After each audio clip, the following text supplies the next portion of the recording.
A Caorle, sul litorale adriatico, grande successo per il tradizionale appuntamento di metà luglio con un mare di latte e formaggio. La kermesse itinerante promossa dall'Aprolav, che durante l'estate porta in giro per il litorale veneto la degustazione delle migliori produzioni casearie regionali. È un momento importante di incontro, DOP veneti e non solo, anche formaggi tipici del territorio che incontrano i turisti che in questo periodo sono presenti a Caorle, abbastanza numerosi. È un momento particolare in quanto che noi riusciamo a presentare non solo il formaggio ma anche il territorio del quale viene prodotto, ed essendo i formaggi DOP che coprono tutto il Veneto, in questo momento rappresentiamo tutto il Veneto in questa location.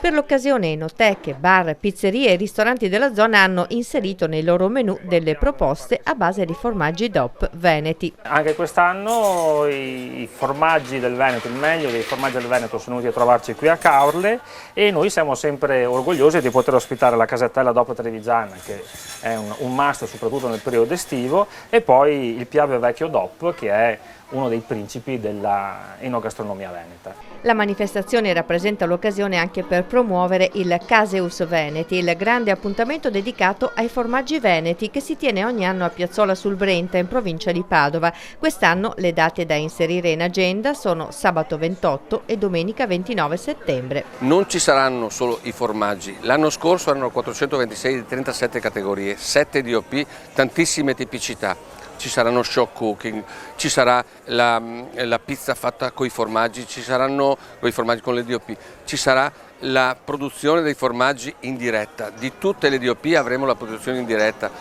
ci saranno tutte le feste pensabili, e questo è il Caseus Veneti, la manifestazione per eccellenza che ci ha dato lustro in questi anni. Se è durata 15 anni vuol dire che ha una valenza, quest'anno sarà ancora di più allargata a livello regionale di altre regioni che hanno chiesto di poter partecipare, e soprattutto a livello internazionale con Slovenia e Lituania.